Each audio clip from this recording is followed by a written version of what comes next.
That one glorious word represents more than just the geography between the Sabine and the Rio Grande. It represents a unique idea and way of life. A life of rugged individualism, proud self-reliance, gritty toughness, and fierce independence.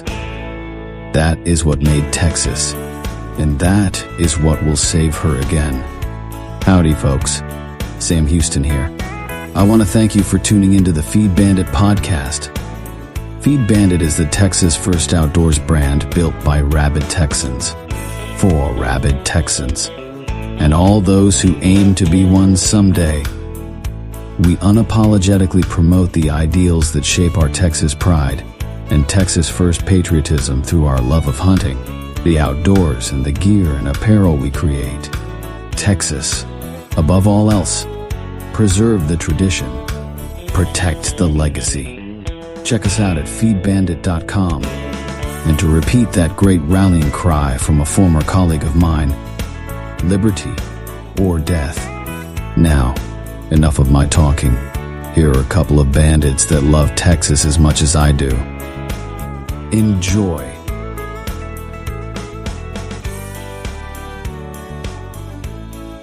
Howdy, friend. Welcome back to the Feed Bandit Podcast, and happy 2025. This is the first edition of the Feed Bandit Podcast in the new year. I'm hoping all of you and your loved ones, y'all had a great holiday season, great Christmas season, fun New Year's.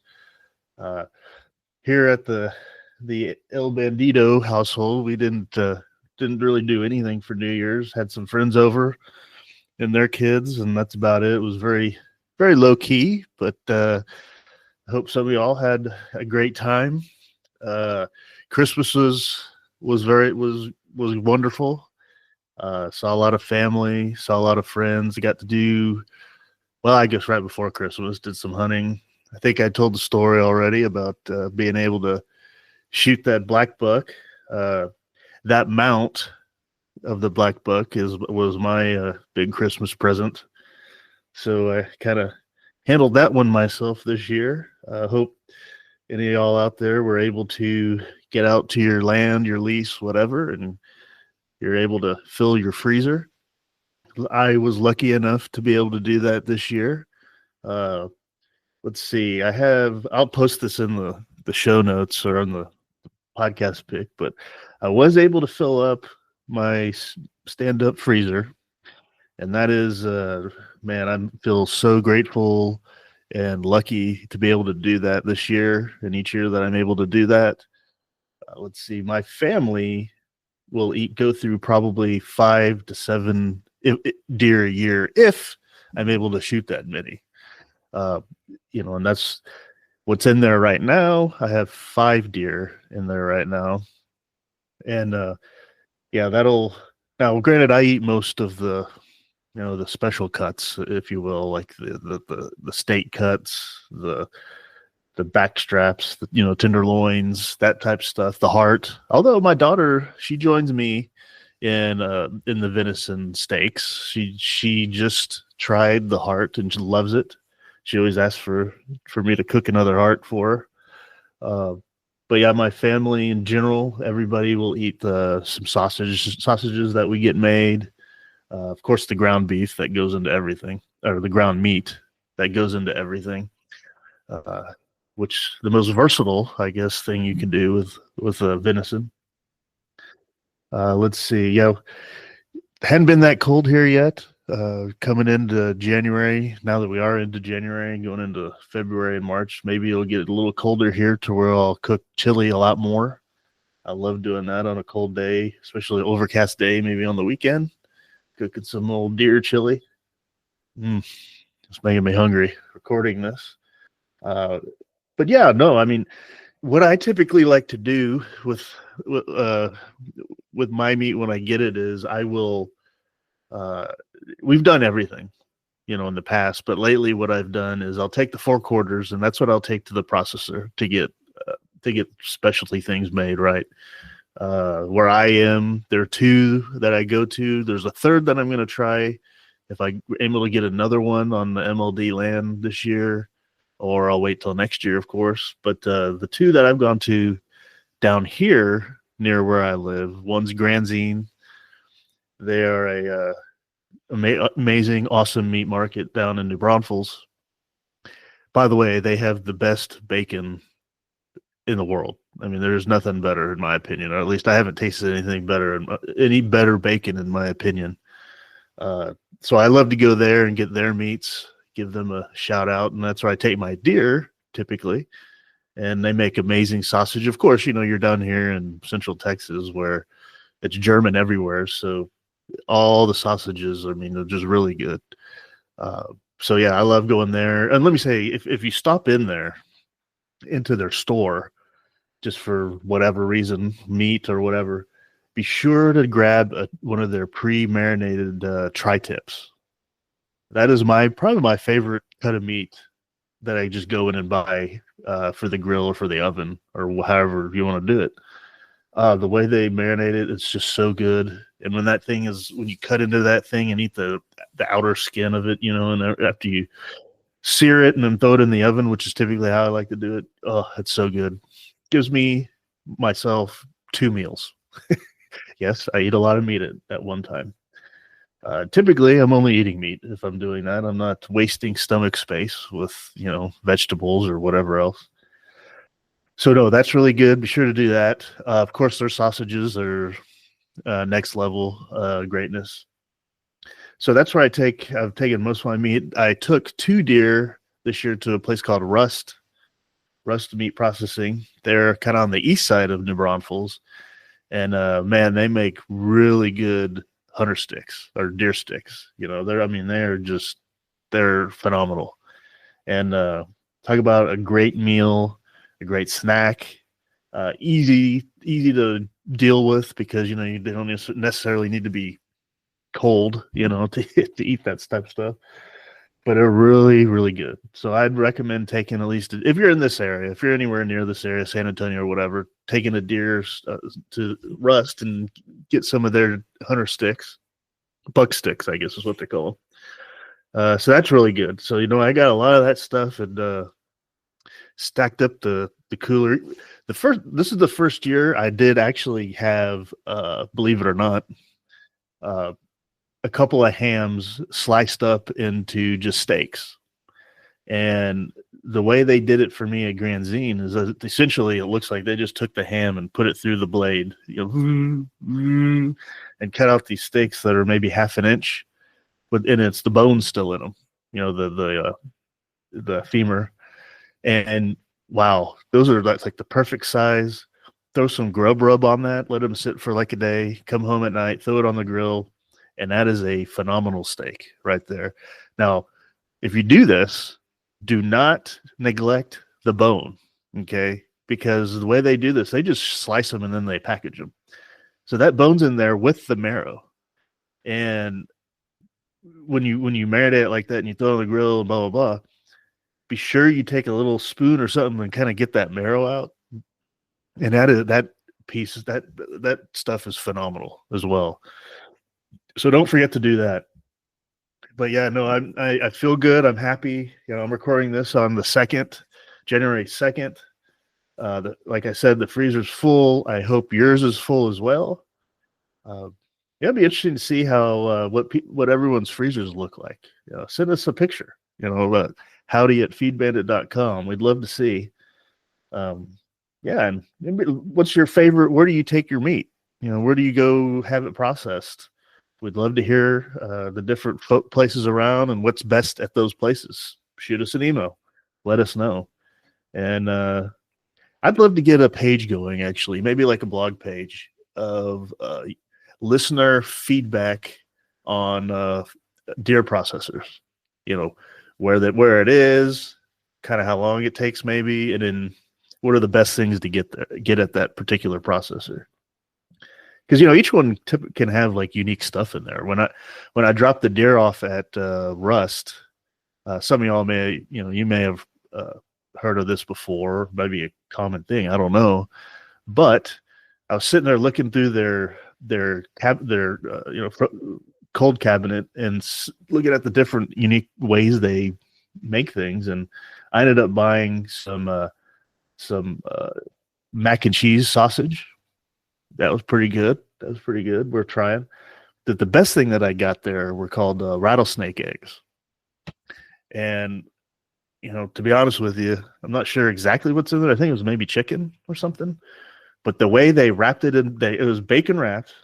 In the middle was the piece of meat, or within like a piece of jalapeno, maybe some other kind of, and cheese, of course. The cheese in there and some seasoning. And good Lord, those things are really good. Really, really good. So if you go by Russ, be sure to get some of those rattlesnake eggs. They're on the grill. Or actually, I put them in the oven. Cook them that way. Whenever I bacon wrap something, I've gotten to the point where I tend to cook it in the oven instead of on the grill. The bacon grease drippings and all that kind of stuff. It's harder to control, the cooking. At least it is for me. Some of you guys out there may be a lot more well-versed or better at doing it than I am. But yeah, bacon wrap in the oven, totally. Like I said, tri-tip, sear on all the sides, in the cast iron in the oven. Only way to go, in my opinion, as far as that goes. Not only way. I mean, I have a good buddy who makes them, on the egg, the big egg thing, big egg grill, charcoal and whatnot, and some wood, and they're super great on that too. So I mean, that's a great way to do it. I don't personally have one of those things, so I've been utilizing the oven a lot lately, and it's been quite amazing. We over Christmas, for a Christmas Day meal, my wife and I cooked our first beef Wellington. That was quite the process. A lot of steps involved there, but I went to Granzine and got a full beef tenderloin. And, I don't know why I was surprised, but I was a little sticker shocked at first when you buy one of those things, that primest cut of meat, basically, and woo-wee, it was expensive. But let me tell you, I am pretty dang impressed with how that beef tenderloin or that beef Wellington came out. We used, of course, the Gordon Ramsay recipe. And wow, it was so tender, of course, melted in my mouth. The pastry and the baste and all that, the mushroom kind of glue base in there and everything was phenomenal. Oh my God. I would highly say, if you've never done it before, I'd highly suggest trying it at least once. I say all that to say my next goal is I'm going to do a venison Wellington, with the tenderloin. So I'm excited to try that. I'll let y'all know how that ends up. And yeah, I mean, that's kind of how the holiday went, at least in the Jimmy Byrne household here. I know old Corn Bandit Richard, they had a great time. I know he was on fire, successfully harvesting several more deer over the Christmas break. So I'm sure he'll recount those stories for you. I know there are a few in there. So that'll be fun to listen to. So something to look forward to.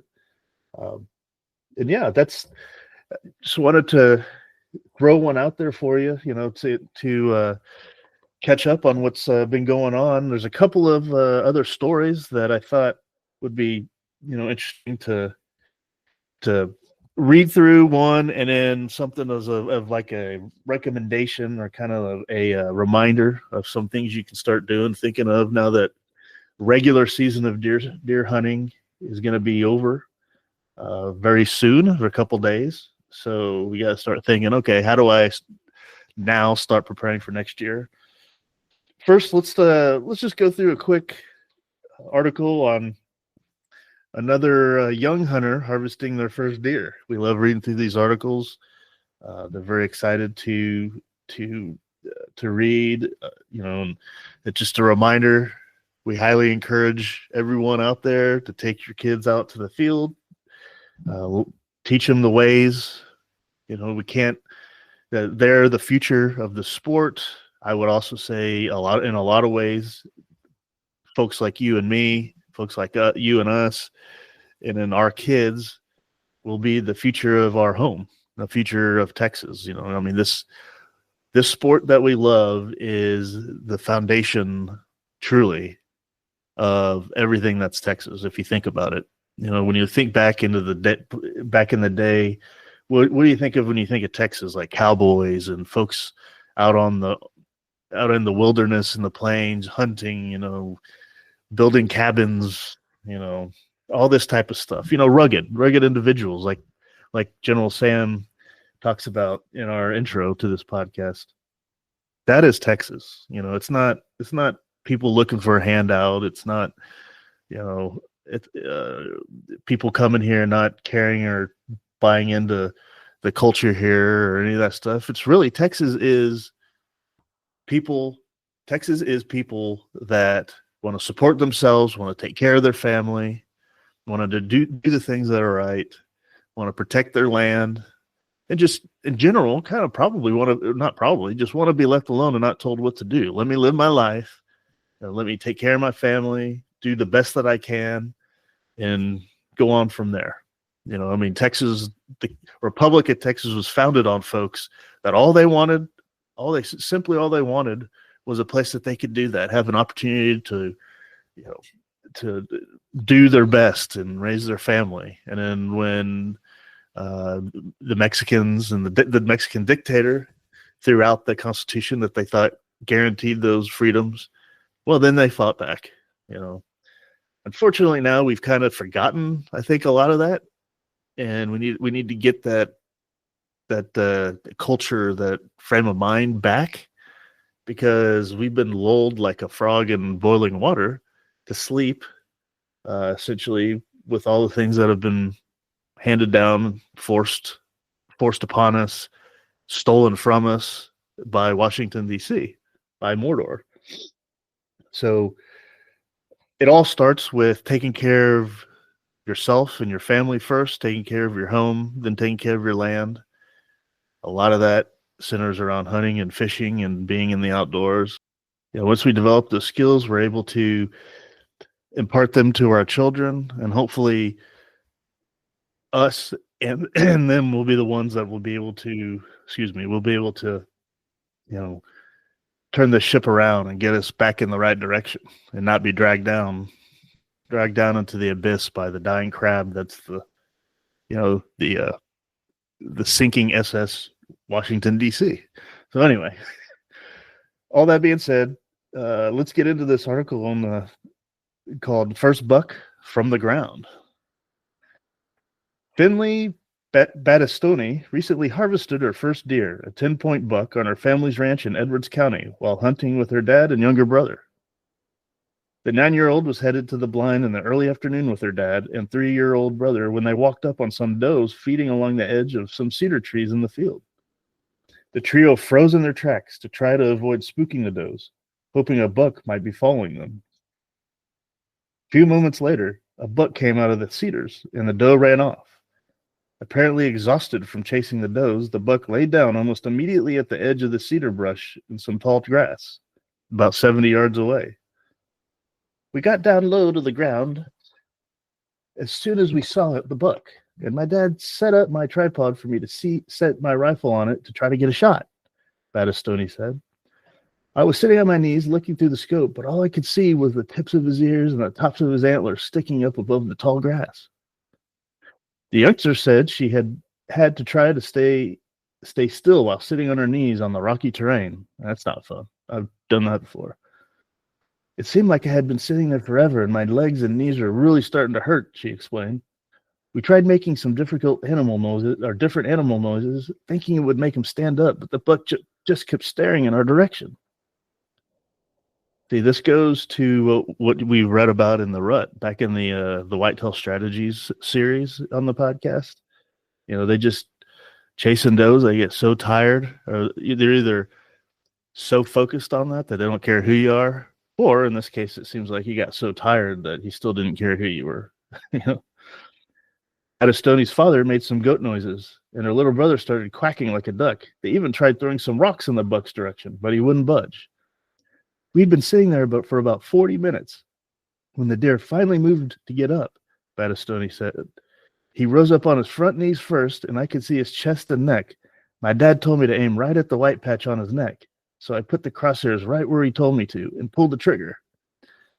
After the shot from her 6.5 Grendel, the buck instantly fell. Battistoni said she was shaking as she walked up to her first deer. Oh, yeah. I had no idea that he was as big as he was from where I was sitting when I shot him, she said. My heart was pounding, and I was just trying to focus on making a good shot. Well, congratulations. Congratulations, Finley. That's a great, awesome story.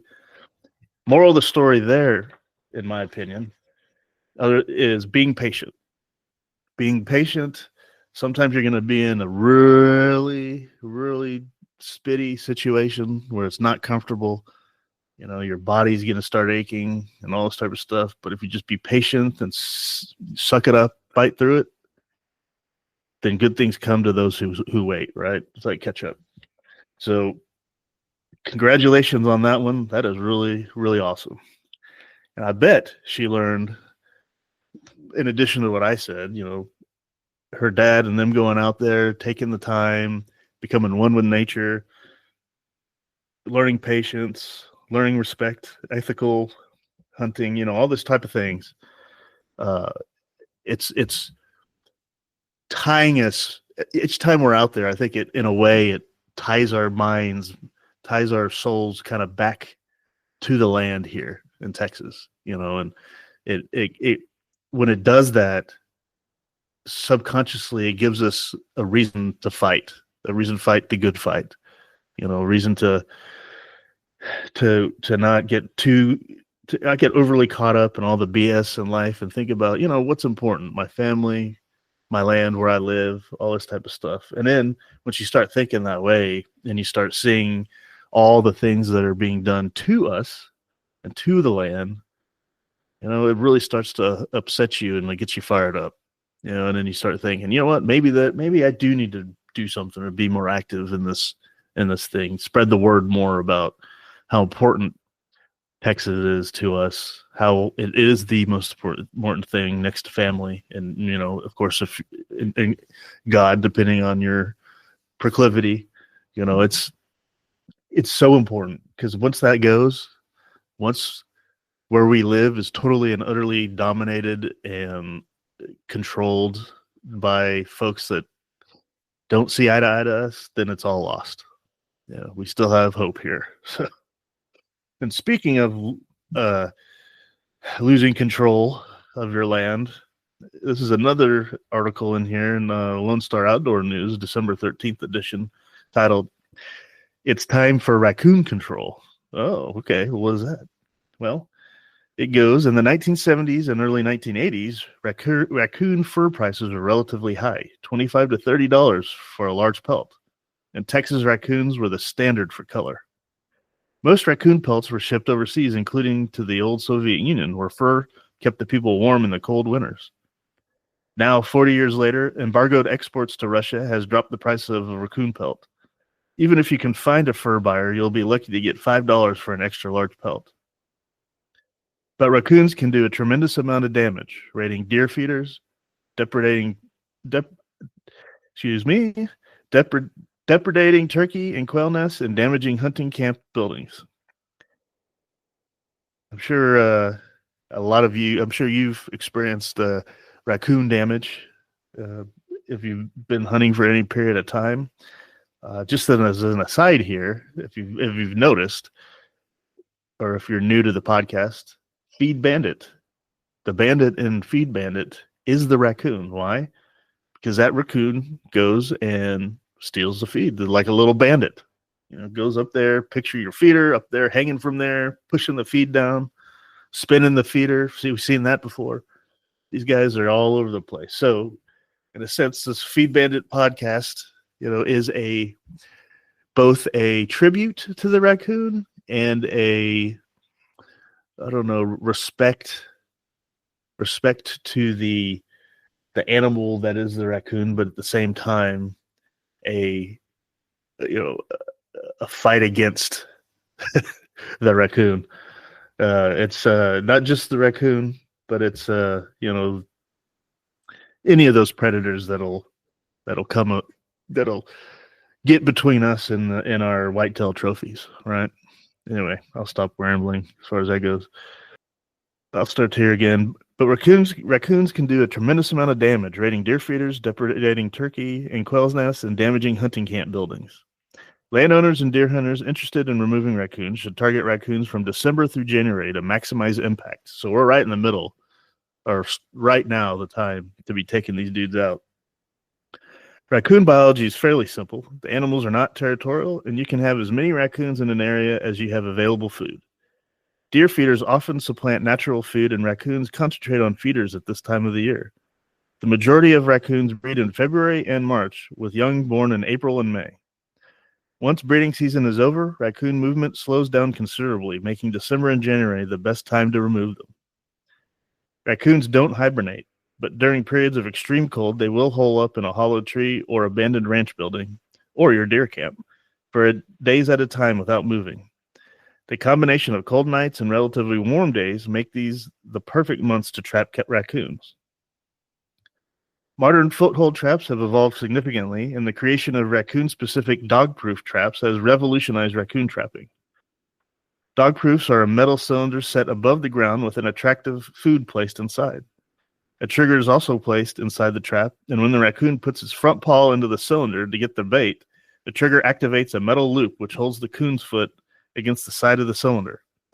There are no jaws on a DP trap, and the raccoon cannot bite at its foot once caught because it's enclosed in the cylinder. While the traps may capture a skunk or an opossum, both of which are also nest predators, the DPs exclude other non-target animals and can be used near deer feeders, around water holes, and even around camp buildings. So the raccoon can't get to its foot because it's in the cylinder. Well, we have seen, and I'm sure you have as well, raccoons, or the cylinder's there with a raccoon's foot still in there, but the raccoon's gone. So obviously that raccoon, I keep saying raccoon. I don't know why I'm saying that. That raccoon gnawed through its own arm and gnawed its hand off and ran off. These animals are pieces of work. Because raccoons have a wide diet, you can consider a lot of different types of bait. Commercial baits exist and can be bought from trap supply companies.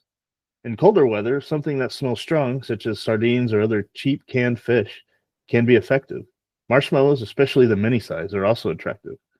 Fruit-flavored sweet breakfast cereals are attractive because of the color and the sweet taste.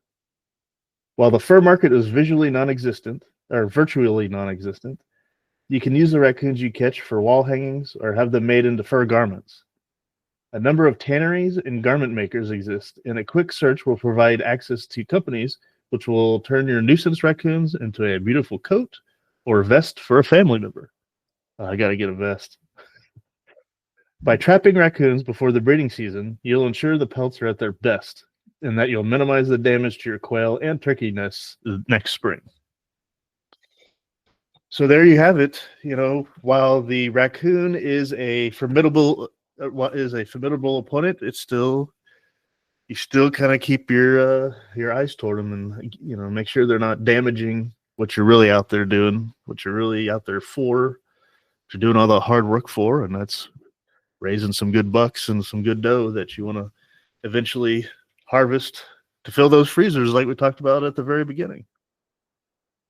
So the Feed Bandit Podcast, the tribute to the amazing raccoon, is more tongue-in-cheek, really, than anything else. It's not that we praise them or want to protect them, in that sense. It's that we respect them, highly respect them, their intelligence, and just the general nature of the raccoon. But still, take them out while you can, Okay, with that, man, that's kind of a potpourri type episode. I rambled a lot about a lot of different things there, but hope everyone, again, we wish you, from Feed Bandit to you and yours, an amazing 2025 to come. We have a lot of cool stuff cooking.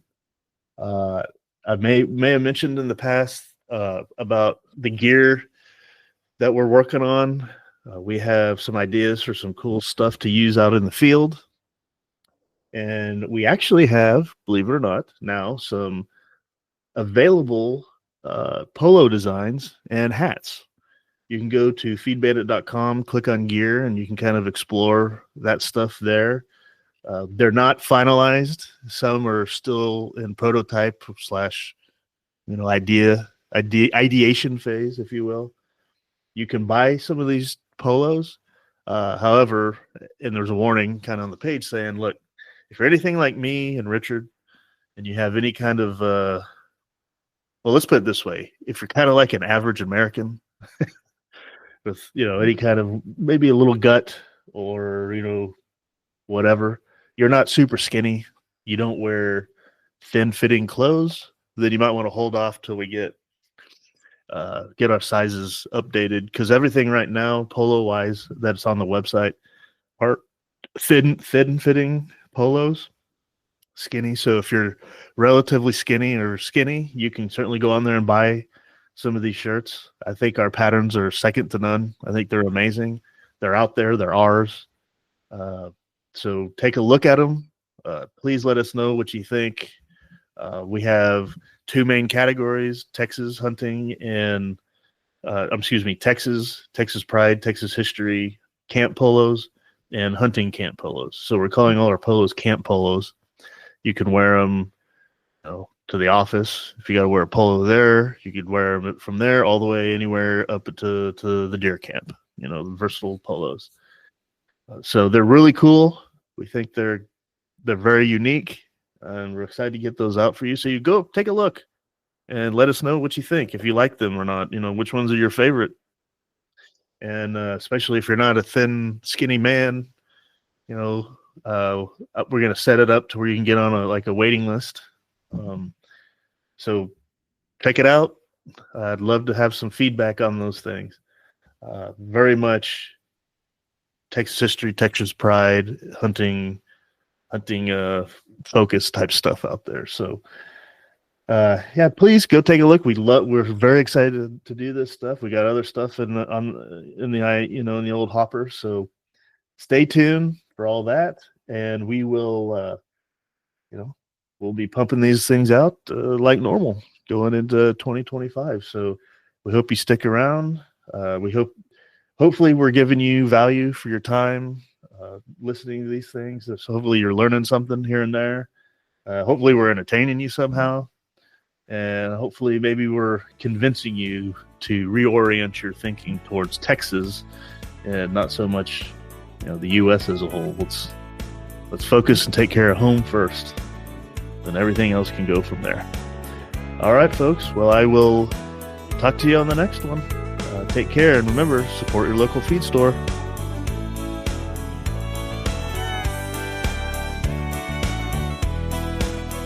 Well, I hope the Bandits gave you an interesting episode that either entertained or educated you. Or better yet, both. Hell, I told them this podcasting thing looks harder to do than defeating Santa Anna. So if you would, please help them out by sharing it with all your like-minded friends to help the Bandits get the word out. And don't forget to check us out at feedbandit.com and grab some gear and apparel to support the cause of Texas. Remember, Texas, above all else, preserve the tradition, protect the legacy. Finally, as I said some time ago on the eve of the great battle, and I vigorously repeat here again, be men, be free men, that your children may bless their father's name. Well, fellow bandit, until next time.